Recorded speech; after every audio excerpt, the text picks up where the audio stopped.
Días, mis hermanos, les habla el pastor Salomón de la Cruz desde Cozumel, Quintana Roo, México, al grupo Instrucción Teológica, todos aquellos que tenemos el privilegio de pertenecer a este prestigioso grupo.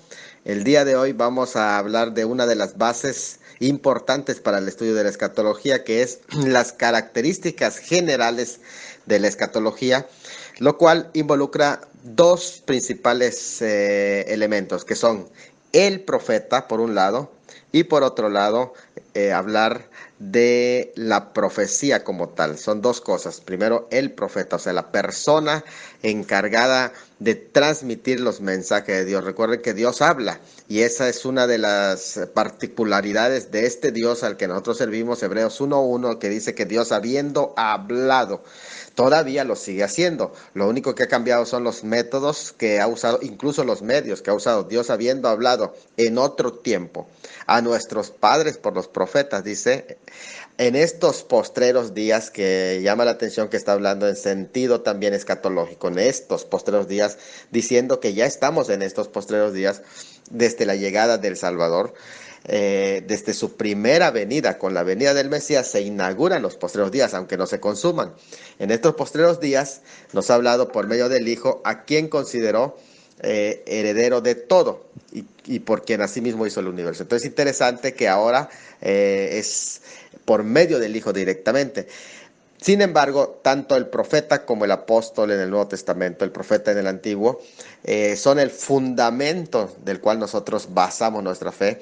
Y el profeta, que en ese sentido estamos hablando de quienes emitieron ese mensaje de Dios y que quedó plasmado en las Sagradas Escrituras, eran personas llamadas, instruidas y enviadas de parte de Dios. De hecho, el término naví, que es hacer efervescencia, es así que por medio, así como cuando tiras un alcacelser y hace efervescencia, lo que Dios hacía es que su espíritu ponía en ellos un ardor para hablar, los impulsaba para hablar a las personas, la palabra que Dios les ponía, eran enviados directamente de Dios.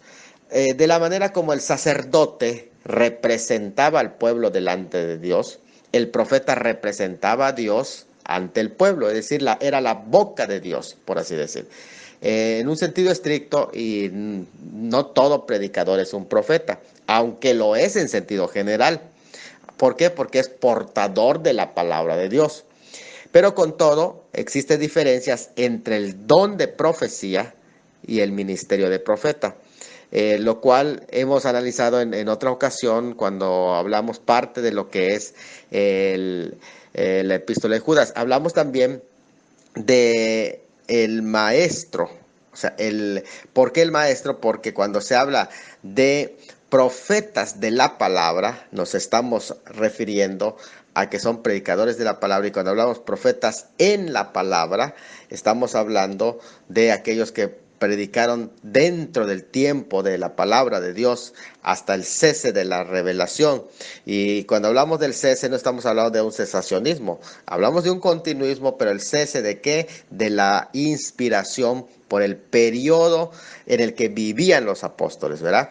Entonces se queda muy claro, y ahora vamos a analizar, sin embargo, las profecías de los profetas como tal, y eso es muy importante, que analicemos al profeta. Entonces vamos a hablar del profeta, profeta en la palabra, aquellos que estuvieron dentro del periodo de la inspiración de la palabra, ¿verdad? Entonces el profeta puede ver el futuro como inmediatamente presente. Es interesante porque cuando ustedes leen las escrituras se da cuenta que él a veces está narrando el profeta como algo que está sucediendo ya delante de sus ojos, aunque todavía no esté presente en sus ojos físicamente, pero con los ojos de la profecía él puede ver como algo que está sucediendo presente. Puede ver algo completo a la misma vez. Y lo expresa como si estuviera, por ejemplo, cuando se lee Isaías 61, el Espíritu de Dios está sobre mí por cuanto me ungió Dios, y entonces nota todo el panorama, incluido lo que pasa en la primera venida como en la segunda venida. Aunque cuando vemos el cumplimiento en Lucas, por ejemplo, se hace una distinción entre ambos eventos. Incluso Joel, por ejemplo, cuando lees el libro de Joel, te das cuenta de que se habla de los postreros días, cuando hay un derramamiento del Espíritu Santo y a la misma vez aparece sangre, fuego, humo. Todos los elementos de la segunda venida y de la primera venida de Cristo están en conjunto. O sea, se ve todos los elementos por completo, porque no es el caso en ese momento, no le ocupaba el detallar la primera y la segunda venida, que iba a ser parte de la revelación progresiva, como vamos a ver más adelante. Lo que él ve, todos los eventos lo puede ver por completo, o incluso también los puede ver en un proceso ascendente. O sea, el profeta también puede ver su cumplimiento completo para un acontecimiento, aunque en realidad tenga un cumplimiento doble.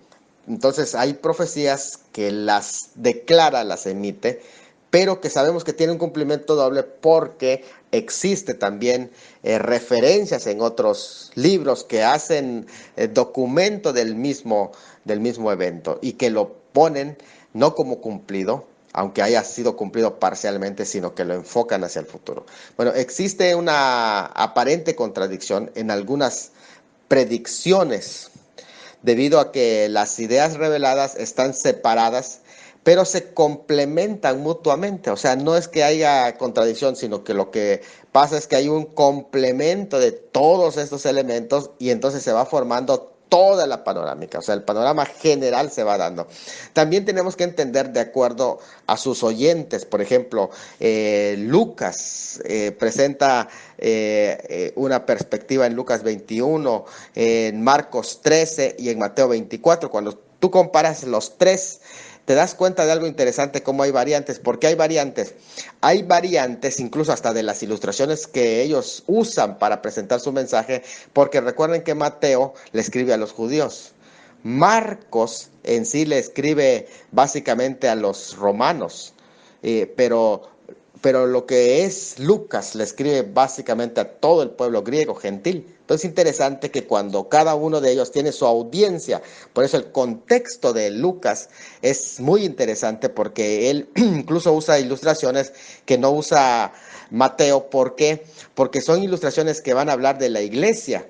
Por ejemplo, cuando se habla de las ilustraciones del arrebatamiento, Lucas utiliza el caso de Enoc, pero en el caso de Mateo no se utiliza el caso de Enoc, porque no se habla el arrebatamiento, sino que se utiliza el caso de Noé. Y ahí vemos dos personajes distintos, porque Mateo, que se dirige a los judíos, utiliza el caso de Noé, porque Noé pasa, es librado en el diluvio. La salvación durante el diluvio representa al pueblo de Israel librado durante la gran tribulación. Pero en el caso de Enoc lo presenta Lucas porque presenta a la iglesia que es librada, así como Enoc no llegó al diluvio, sino que fue arrebatado antes, así también la iglesia será arrebatada. Entonces son interesantes, que debemos de notar qué libro estamos estudiando para que sepamos quiénes eran sus oyentes inmediatos y así poder ubicar su profecía.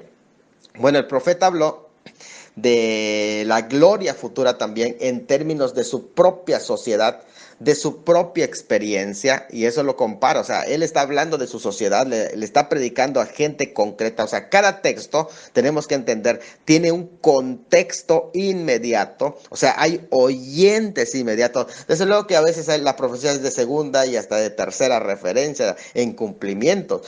Eso no es problema, pero lo primero que nosotros tenemos que ir es al contexto inmediato. Por ejemplo, muchísimo ahorita se estuvo hablando de Isaías 17, 18, pero en primer lugar hay un contexto inmediato. O sea, hay un cumplimiento histórico en primer lugar. Si notamos que otros textos, como por ejemplo que posteriormente a ese cumplimiento escribió Amós, y de hecho los hay, vemos cómo otros escritores van hablando cuando ya sucedió el tema de Sargón en ese sentido, y ellos siguen hablando de la destrucción y el ataque que iba a haber sobre Siria. Entonces quiere decir que hay una segunda referencia, una segunda etapa, y que luego declara que es para el tiempo del fin. La forma en que se da esa destrucción también es un ejemplo que estamos presentando. Son diferentes las formas al que se dio en el cumplimiento histórico y al que se da en el cumplimiento futuro. Entonces el profeta habló en términos de gloria futura, la gloria futura la describe en términos de su propia sociedad y experiencia, usando elementos que ellos tienen a mano. O sea, él va a hablar del vino, él va a hablar de todos los elementos que ellos tienen en contexto. No puede hablar de un lenguaje que todavía no existía porque sería un anacronismo. No va a mencionar literalmente los aviones o los bombardeos o los misiles. O sea, no lo va a mencionar directamente. La radiación, por ejemplo, que habla Ezequiel, pero que no utiliza el término radiación. Entonces dice que van a poner una bandera donde estén los muertos, porque es una indicación de radiación. Entonces es interesante que cuando tú vas leyendo, vas a leer en el contexto del profeta. ¿Por qué? Porque el profeta hay términos que no conoció. Entonces, interesante que el profeta habló de la gloria futura en términos de su propia sociedad y en términos de su propia experiencia. Bueno, la segunda parte de las características generales de la escatología, parte del profeta, y al conocer la perspectiva del profeta, donde el profeta se encuentra parado. Ahora vamos a ver también las características de la profecía. Es muy importante entender la naturaleza de la profecía, cómo fue dada, para que nosotros podamos comprender y hacer estudio. Por ejemplo, la profecía puede cumplirse inmediatamente después de ser dado, o mucho tiempo. O sea, no existe un limitante al respecto. Se da 10 años, 5 años, 3 años, 2 años, 30 años, 50 años, 1000 años, 2000 años. O sea, una profecía sigue latente, como por ejemplo la profecía de Enoc, ¿no? Que dice: vi al Señor venir con sus santas decenas. Cuando habla de la venida con sus santos, o sea, todavía es una de las profecías más antiguas, que lleva por lo menos en este momento unos 6000 años, que no se ha cumplido, pero que ya está próxima a cumplirse. Entonces no hay tiempo para el tema del cumplimiento de la profecía. Sigue estando vigente mientras no se ha cumplido. Puede ser condicional al comportamiento del que lo recibe. Incluso puede ser hasta revocada alguna profecía, dependiendo. Si es una profecía condicional, esa profecía puede ser revocada, como el caso de la predicación de Jonás, que temporalmente fue revocada o se aplazó, porque después que Nínive se arrepiente, cuando se ve la gran señal del profeta Jonás en su tiempo, que fue para los ninivitas una señal incluso astronómica, que ahí se ve presente, y ellos pueden pasar ese proceso de arrepentimiento temporal, y entonces se aplaza su destrucción, y eso es interesante al respecto, ¿verdad? También puede cumplirse sucesivamente, como en épocas o en etapas va dándose su cumplimiento. Y esto es muy interesante, como por ejemplo el bautismo del Espíritu Santo en Hechos 2, cuando se dice: esto es lo dicho por el profeta Joel, y hay una aplicación en ese momento sucesivamente, pero que todavía va a tener un cumplimiento total en el pueblo de Israel. También puede que de alguna manera no se cumpla como fue dado en la exactitud de tal, pues así lo pudo haber entendido el profeta, y él plasma esa presentación con lujos de detalles, hasta elementos poéticos. Si tiene elementos poéticos, no necesariamente tiene que cumplirse como el elemento poético lo declara. Entonces es interesante saber qué tipo de literatura es lo que el profeta está presentando. Puede cumplirse también literalmente, o puede cumplirse espiritualmente, o puede cumplirse en ambas. Me llama mucho la atención, por ejemplo, el tema cuando dice: el día que comieres de este árbol, ciertamente morirás. Y ese tiene un cumplimiento tremendo. ¿Por qué? Porque realmente en el plano espiritual, en ese momento, instantáneamente, hay una muerte espiritual de parte de Adán al pecar, porque son consecuencias del pecado. También iba a desembocar en una muerte física, en un proceso en el que en ese mismo instante sus células se iban a convertir en mortales, y puede entenderse así ese cumplimiento de esa profecía. Pero también puede entenderse en su sentido general, que para Dios un día son como 1000 años y 1000 años como un día, y Adán en ese mismo milenio murió porque no llegó al 1001, sino ya de los 960, pero no llegó a los 1000. Entonces, en ese mismo día, en ese mismo milenio, porque recuerden, para Dios un día son como 1000 años, en ese mismo día murió. Es una forma en la que puede cumplirse también, ¿verdad? La forma y carácter de la profecía está condicionada a la época y al lugar del escritor de igual manera. Entonces es muy importante que nosotros entendamos el contexto del escritor, porque sí hay un mensaje para sus contemporáneos, porque las profecías no es que son dadas nada más por dar. Por eso hago el énfasis siempre en Mateo 24, porque es que hay un mensaje para ellos, para esos contemporáneos hay un mensaje. Y posiblemente para nosotros también, pero también para la gente de la gran tribulación. Entonces es importante entender eso. El elemento tiempo tiene un lugar muy pequeño en la profecía, pues los profetas hablaron de cosas futuras como si estuvieran presentes en su vida. Por ejemplo, en Isaías 9:6, donde se habla de la profecía de la Virgen, pero la Virgen en el tiempo de Isaías, que iba a ser señal para ese rey en turno. Pero posteriormente también iba a hablar de esa misma profecía de la Virgen que iba a enviar al Mesías en su primera venida. Sí, es muy importante eso. Pero también puede tener una aplicación para la señal astronómica de los últimos días. Y en cuarto lugar, para el cumplimiento figurado de Apocalipsis 12, de la señal que es Israel. Entonces, miren cuántas aplicaciones puede tener en ese sentido. Pero incluso se puede hablar como si ya hubiera pasado, como en Isaías 53. ¿Quién ha creído en nuestro anuncio? Y va hablando como si es algo que ya pasó. Y por eso es que quien leía esa parte decía de quién está hablando el profeta. Entonces, son elementos que interesantes, ¿verdad? A veces puede presentarlo como si fueran continuos, aunque no lo fuesen. O sea, como si seguidamente, aunque haya un espacio entre ambos, pero eso es interesante. Para un tiempo futuro también, muchas ocasiones. Esta ley fue planeada por el Creador para que el vislumbre cercano en el primer cumplimiento fuese una certeza para el cumplimiento del otro. Es decir, para que lo esperen su cumplimiento total. Así como tuvo un cumplimiento parcial, va a tener un cumplimiento total. Es decir, los eventos relacionados en la profecía pueden aplicarse parcialmente a uno y parcialmente al otro, y lo que no se cumplió en uno, seguro se cumplirá en el otro. O sea, eso es importante saber que puede haber varias fases de cumplimiento. Uno de eso es un ejemplo o señal. El otro se convierte en lo real. Es decir, que si tuve un cumplimiento parcial, se convierte en un ejemplo o señal. Uno es temporal y el otro espiritual o quizás hasta eterno. Entonces es interesante en ese concepto. El tercer audio de las características generales de la escatología, que hablamos las características del profeta y ahora estamos analizando las características generales de las profecías. Quiero mencionar 3 características más. Hay profecías que no declaran por sí mismo el futuro absoluto de un evento, solo declaran que deben esperar que acontezcan a las personas a las que fueron dadas.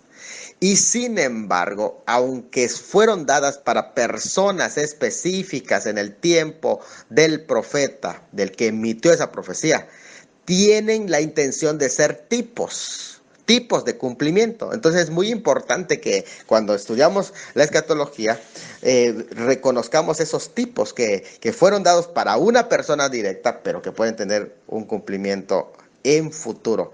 Entonces eso sucede mucho en el libro de Daniel, incluso en el libro de Daniel, en el capítulo 11, cuando habla del personaje. Por eso los escatólogos, cuando en el capítulo 11 se habla, ya no está narrando de Antíoco Epífanes, sino que va a un rey altivo, que se va narrando y que se descubre, se entiende que hay un espacio, hay una distancia entre este Epífanes y el personaje del tiempo del fin. Entonces, interesante en ese sentido. Miren, todas las profecías en el original, en el griego, en el Nuevo Testamento, están escritas en tiempo presente, como en el pasado el idioma hebreo carece de tiempo futuro.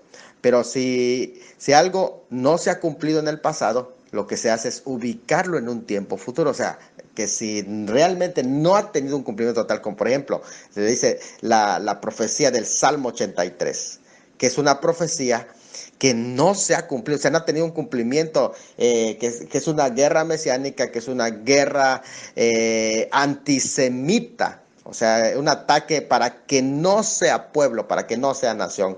Israel. Y ese ataque de la guerra del Salmo 83, como es la profecía no cumplida, entonces se tiene que ubicar en un tiempo futuro porque necesita tener también un cumplimiento. Entonces, la meta general de la profecía, con esto voy a terminar, es la gloria de Dios. Por eso la expresión es: sabrán que yo soy Jehová. Esa es la meta de la profecía. Y Romanos 11:33, Romanos 11:36, perdón, es importante porque dice que porque de Él y por Él y para Él son todas las cosas. A Él sea la gloria por los siglos de los siglos. Amén. Entonces todo se enfoca hacia Él. O sea, no perdamos de vista. Muchos sistemas escatológicos piensan que la meta principal es lo soteriológico, es decir, es la salvación. Grave error, porque cuando tú enfocas la salvación, estás enfocado al hombre, y el principal personaje del plan no es el hombre, sino es Dios. El propósito principal no es el soteriológico, sino el doxológico, es decir, la gloria de Dios. O sea, todo se enfoca a la gloria de Dios. Y en la imagen que yo les presento Efesios 1:6, Efesios 1:12, 1:14, Judas 25, Apocalipsis 4:9, bueno, lleno el del Apocalipsis 5:13, 15:8, 19:1, 19:7, 19:21, 19:23, 19:26, todo enfoca hacia la gloria de Dios. En esa imagen, usted se da cuenta que la misma cruz enfocaba la gloria de Dios, que la creación enfocaba la gloria de Dios, los cielos, la luna, todo enfoca la gloria de Dios, los astros enfocan la gloria de Dios, el tiempo enfoca la gloria de Dios, el mismo hombre enfoca la gloria de Dios. Es decir, el hecho de que Dios salve al hombre no es porque el hombre sea el todo en todo esto y el más importante, no, es porque es para darle gloria a Dios. Entonces, cuando se logra la gloria de Dios, que es todo el plan escatológico, la característica de escatología es que se enfoca todo a la gloria de Dios. Eso es algo muy importante y central en todo esto. Que Dios me los bendiga, mis hermanos.